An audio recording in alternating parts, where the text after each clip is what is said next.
गुरुग्राम के सेक्टर 38 में हम इस वक्त मौजूद हैं, जहां रजिस्ट्रार ने आरडब्ल्यूए को भंग कर दिया है। कारण स्थानीय लोगों ने बताया है कि फंड का दुरुपयोग हुआ है, तानाशाही रवैया था। और इन तमाम सवालों के साथ आज हम लोगों के बीच में आए हैं, लोगों से जानेंगे कि आखिर क्या वजह रही कि समय के साथ इनको भंग करना पड़ा। सर, मैं आपसे जानना चाहूंगा सबसे पहले कि क्या क्या शिकायतें आपकी?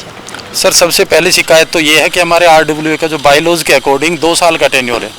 20 अगस्त 2023 को हमारा चुनाव हुआ था, जिसका कार्यकाल 19 अगस्त 2025 को खत्म हो गया। और जो ये वर्तमान आरडब्ल्यूए है, इन्होंने ना तो कोई जीबीएम में अनाउंस किया, कोई जीबीएम भी नहीं बुलाई। और हम ये कहते हैं कि कोई लोगों के बीच एक गलत धारणा फैलाई कि ये हमारे आरडब्ल्यूए का टेन्योर 3 साल है, जबकि उनको कोई राइट नहीं है, किसी को राइट नहीं है सिवाय डिस्ट्रिक्ट रजिस्ट्रार के।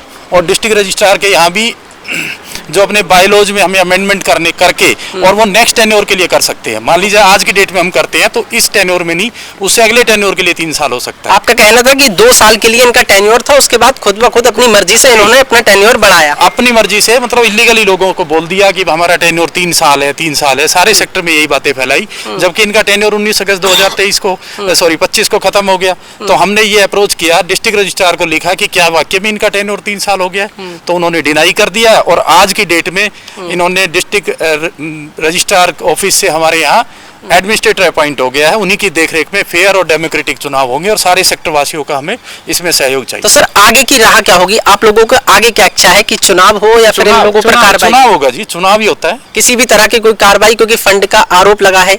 फंड का देखो जी, एनुअल ऑडिट होता है। हमारे यहाँ प्रोसेस है कि हर साल एनुअल ऑडिट करके और जीबीएम बुला के एनुअल जनरल बॉडी मीटिंग में उसमें लोगों के समक्ष हमें रखना होता है ऑडिटेड रिपोर्ट, जिसमें ऑडिटर के द्वारा साइन हुई होती है। अब जो हमारी वर्तमान आरडब्ल्यू है, इन्होंने पिछले 2 साल से कोई ऑडिट नहीं कराया, कोई जीबीएम नहीं बुलाई, किसी तरह की कोई मतलब इस तरह की नहीं जो हमारे बायलॉज के अंदर है। बायलॉज वाली कोई भी बात हमारी फॉलो नहीं की गई और इलीगली एक आरओ अपॉइंट कर दिया बैक डेट में, जो कि बगैर जीबीएम के संभव ही नहीं है। और क्या क्या ऐसी समस्याएं बढ़ती गई जिससे लोगों में आक्रोश बढ़ा? क्योंकि हमने पार्कों के हाल देखे पूरी तरह से बदहाल, क्योंकि आरडब्ल्यूए की एक जिम्मेदारी है कि साफ सफाई का ध्यान दें, स्ट्रीट लाइटें, ये सब जिम्मेदारी है। लेकिन इस जिम्मेदारियों के विपरीत हमने 2 दिन पहले भी दिखाया अपने दर्शकों को, पार्कों की हाल पूरी तरह से बेहाल थी। सर, जैसा कि आपको पता ही है, यहाँ पे साफ सफाई और इन सब चीज़ आरडब्ल्यू जो बेसिक जिम्मेदारी थी, लोगों में जो आक्रोश बढ़ा उसका मेजर रीज़न रहा कि ना तो इन्होंने कूड़ा वाले को, जो एक इन्होंने इलीगली तरीके से कूड़ा उठाने वाली एजेंसी अपॉइंट करी, वो घरों से कूड़ा नहीं उठाती और मन चाहे रेट लोगों से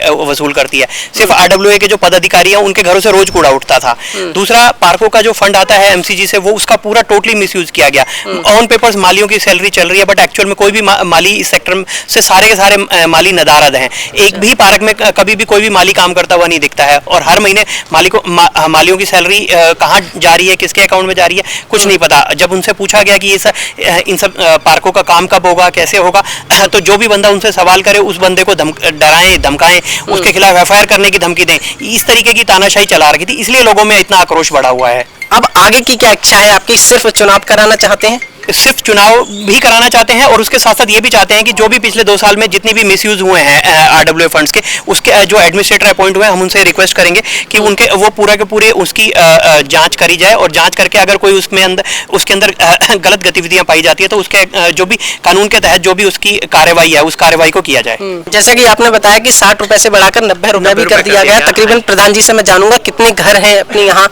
हमारे यहाँ लगभग 1400 के करीब घर हैं और अगर फ्लोर लगाई जाए तो 2000 के आसपास। सभी अलग अलग फ्लोरों से पैसे उठाए जाते हैं। आरडब्ल्यूए ने जो हमारे यहाँ कोई प्राइवेट कॉन्ट्रैक्टर हायर किया है अपना गार्बेज उठाने के लिए, एमसीजी द्वारा ऑथराइज नहीं है वो, तो उसने अपनी मनमर्जी से, अपने मनमर्जी से, जैसे गेस्ट हाउस है हमारे यहाँ, गेस्ट हाउस वालों से किसी से कुछ अमाउंट ले रहा है, किसी से कुछ अमाउंट ले रहा है। और जो रेजिडेंट्स है, जो घर में था, वो अपनी मर्जी से उन्होंने 55 रुपए से 60 रुपए किया शायद। नहीं, 55-60 रुपए तो एमसीजी का रेट था। एमसीजी का रेट 60, इन्होंने 60 रुपए से 90 रुपए करके ले रहा है वो। हाँ जी, वो अपनी मर्जी से, और उसको कहते नहीं है। जब एक बात बताइए, हम किसी को प्राइवेट कॉन्ट्रैक्टर को हायर करते हैं तो हम उसको पकड़ के कह सकते हैं कि जी हमने आपको हायर किया है, आप हमारे यहाँ काम क्यों नहीं कर रहे? वो भी नहीं है। यहाँ लोगों के एक हफ्ते में कूड़ा उठ रहा है।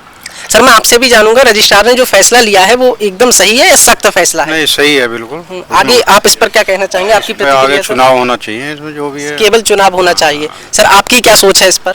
मेरी सोच सिर्फ इतनी है कि जब सेक्टर वासियों ने जिस काम के लिए चुना और जो उन्होंने वादे किए उस पे काम तो करें।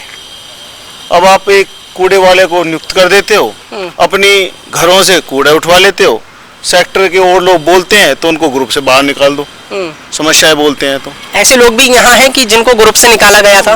सारे अच्छा, आपको ग्रुप से निकाल दिया गया था? 2023 में चुनाव के बाद सबसे पहले मुझे निकाला था ग्रुप से। उसके बाद मुझे भी निकाल दिया गया। अच्छा, यहाँ जितने भी खड़े उन सब इन सब सभी लोगों को ग्रुप से निकाल दिया गया। जिन लोगों ने आवाज उठाई उन सबको निकाल दिया। अब किसी को कोई प्रॉब्लम है वो कहाँ कहेगा? एक RWA ग्रुप है माध्यम, या फिर यहाँ पे कोई अपॉइंट किया जाए, कोई आदमी बैठे। यहाँ पे ताला लगा मिलता है यहाँ पे RWA ताला ऑफिस में हमेशा। तो जब टेन्योर कंप्लीट हो गया तो चुनाव नहीं कराए, इसके पीछे कोई चाल थी, सोची समझी, या फिर? देखो जी, गलतफहमी हो सकती है या चाल थी। हो सकता है कि उनको लगता हो कि उन्होंने उनके आरओ जो उनके द्वारा अपॉइंट किया हुआ था, उन्होंने 3 साल लिख दिया तो 3 साल हो गया। अब ऐसे तो कोई अगर अपने बाइलॉज में तो 2 साल है, हो सकता है कि वो अपनी मर्जी से मैं 5 साल लिख दूं तो 5 साल तो कोई नहीं होगा ना, वो तो हमारा बाइलॉज जैसे कहता है वैसे होता है। या बाइलॉज में अमेंडमेंट या मैक्सिमम टेन्योर 3 साल का है RWA का। बाकी सेक्टर्स की हम बात करें तो सोसाइटी एक्ट के अकॉर्डिंग 3 साल का है, हमारे लेकिन हमारी जो सेक्टर 38 की जो RWA है उसके बाइलॉज के अकॉर्डिंग 2 साल है। अच्छा। और जो वर्तमान प्रधान है ना, वो कई टर्म से कैशियर भी रहा है। अच्छा, तो उनको तो सारा बाइलॉज का पता ही है कि हमारे यहाँ पे चुनाव कितने टाइम में होना चाहिए, और उन्होंने इसको मिसयूज करा। सर मैं आपसे भी जानूंगा कि जिस तरह की सुविधाओं की जिम्मेदारी RWA की बनती है, क्या उन सभी सुविधाओं से यहाँ के लोग वंचित थे? नहीं सर, सबको ही प्रॉब्लम है। एक तो साफ सफाई की बहुत ज़्यादा प्रॉब्लम है।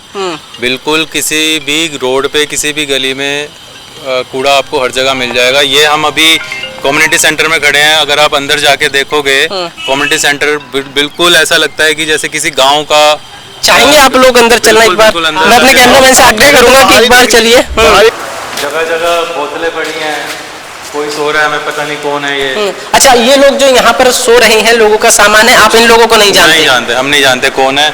ये खाना बना रहे हैं रसोई की एक तरह। बार इन लोगों से बात करें क्या? बिल्कुल। 7-8 दिन हो गए। किसने आपको यहाँ रुकने के लिए बोला? रामू भाई। रामू भाई कौन है, जान सकता हूँ? वो है सुपरवाइजर। सुपरवाइजर रामू नाम? सेक्टर में काम करते हैं। इसी सेक्टर में काम करता यहाँ पर चल रहा है काम आपका? वहाँ चल रहा है, वहाँ पे क्या कहते हैं 15 सेक्टर में गया था, और सेक्टर दूसरे में काम करते हैं। 15 सेक्टर में काम गया था, और उधर पता नहीं उस सेक्टर का नाम याद नहीं है मुझे। अच्छा, रामू ने ही बोला सिर्फ आपसे यहाँ रहने की? क्या काम करते हो आप? सिविल लाइन का। इस सेक्टर में नहीं कर रहे, सेक्टर 15 में करके आए? सेक्टर 15 में नहीं, सेक्टर 15 में पहले काम करते थे, फिर उसके बाद में दूसरे सेक्टर में गए थे, उसका नाम मुझे याद नहीं है। सर हमने लोगों से बात की, लोगों में आक्रोश था, गुस्सा था कि आज RWA को भंग कर दिया गया। लगातार आरोप थे कि फंड का दुरुपयोग हुआ। सर इस पर आपकी प्रतिक्रिया क्या है? फंड का तो खैर मैं नहीं बता सकता, क्योंकि मैंने इस बारे में कोई इंक्वायरी करी नहीं है। लेकिन जहाँ तक कार्यकाल का वो है क्वेश्चन, वो ये है कि 2 साल का था हमारा। अच्छा, 2 साल के बाद इन्होंने उसमें पता नहीं क्या सिस्टम करा है, क्या नहीं, सोची समझी रणनीति के साथ 2026 उसमें लिख के और वो सबमिट कर दिया RO को, अच्छा, रजिस्ट्रार ऑफिसर को, जो कि बिल्कुल गलत है। क्योंकि कोई भी अगर टर्नओवर इनको बढ़ाना है तो GVM करें, और उसमें 2/3 मेजोरिटी अगर बनती है तो ये आगे बढ़ा सकते हैं, अदरवाइज इनको पावर नहीं है। मतलब नियमों को तोड़कर ये अपना कार्यकाल आगे बढ़ा रहे हैं। इट इज करेक्ट, क्योंकि इन्होंने बिल्कुल नियम तो तोड़ दिए और नियम से बाहर चले गए अभी। और इनको कुछ कहो तो ये मतलब कोई पर 2 साल तक इन्होंने अपनी जिम्मेदारियों का निर्वहन किस तरह से किया?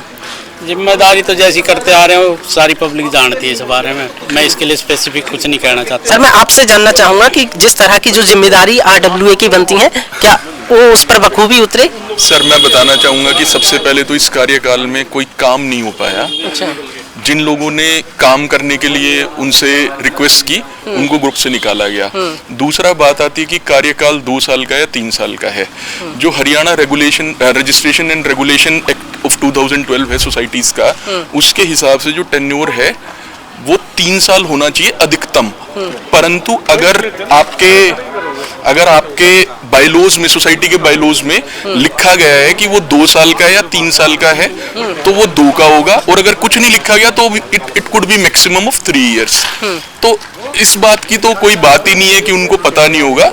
उसके बाद इन्होंने लोगों को गलत ये सूचना दी कि कार्यकाल 3 साल है। 3 साल पूर्ण होने के बाद भी इन्होंने फंड्स के पैसे निकाल के दिए हैं। अब उनका क्या उपयोग हुआ है वो तो एडमिनिस्ट्रेटर साहब अपनी रिपोर्ट में बता पाएंगे। परंतु काम कोई नहीं हुआ सेक्टर में। आपने हालात देखे हैं, पार्कों के हालात देखे, हमारे कम्युनिटी सेंटर के हालात देखे। कुछ चीजें कही जा सकती हैं कि इसमें कि कम्युनिटी सेंटर का शायद पैसा आरडब्ल्यू के ना तो, परंतु ये जो कूड़े का अंबार है, ये जो चीजें, अगर यहाँ पे ऑफिस है आरडब्ल्यू का, तो ये एक सबसे पहली नैतिक जिम्मेदारी है। और ये कोई इतना कॉस्ट इंटेंसिव चीज नहीं है कि जिसके लिए आरडब्ल्यू को बहुत सोचना पड़े। पीछे कूड़े का अंबार है, इस पीछे वाली स्ट्रीट में रहने वाले अधिकतर लोग उस चीज से परेशान है, हमेशा कंप्लेन करते हैं, पर कुछ नहीं हो पाता सर। कूड़े की एजेंसी प्राइवेट लगाई गई है सेक्टर में, प्राइवेट लगने के बावजूद उसको हम ये नहीं कह पा रहे हैं कि हमारा जो घर का गार्बेज कलेक्शन है वो नियमित रूप से करें।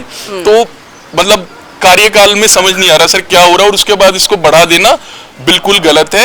एडमिनिस्ट्रेटर जी को जल्दी आना चाहिए, कार्यभार संभालना चाहिए और एक फेयर इलेक्शन सेक्टर में करवा के नई टीम को चुनना चाहिए। यहाँ हमने लोगों से जाना, लोगों की बस यही इच्छा है कि दोबारा चुनाव हो, सही तरीके से चुनाव हो और एक ऐसी टीम मिले जो पारदर्शिता के साथ काम करे। और इन लोगों को जैसी उम्मीद है उस मुताबिक टीम मिलनी चाहिए, क्योंकि ये टीम लगातार इस पर आरोप लगते रहे हैं कि पारदर्शिता नहीं थी, जो जिम्मेदारी इनको दी गई थी उस जिम्मेदारी को बखूबी नहीं निभाया गया। कैमरा पर्सन हरीश कुमार के साथ मैं ऋतिक द्विवेदी, गुरुग्राम सेक्टर 38।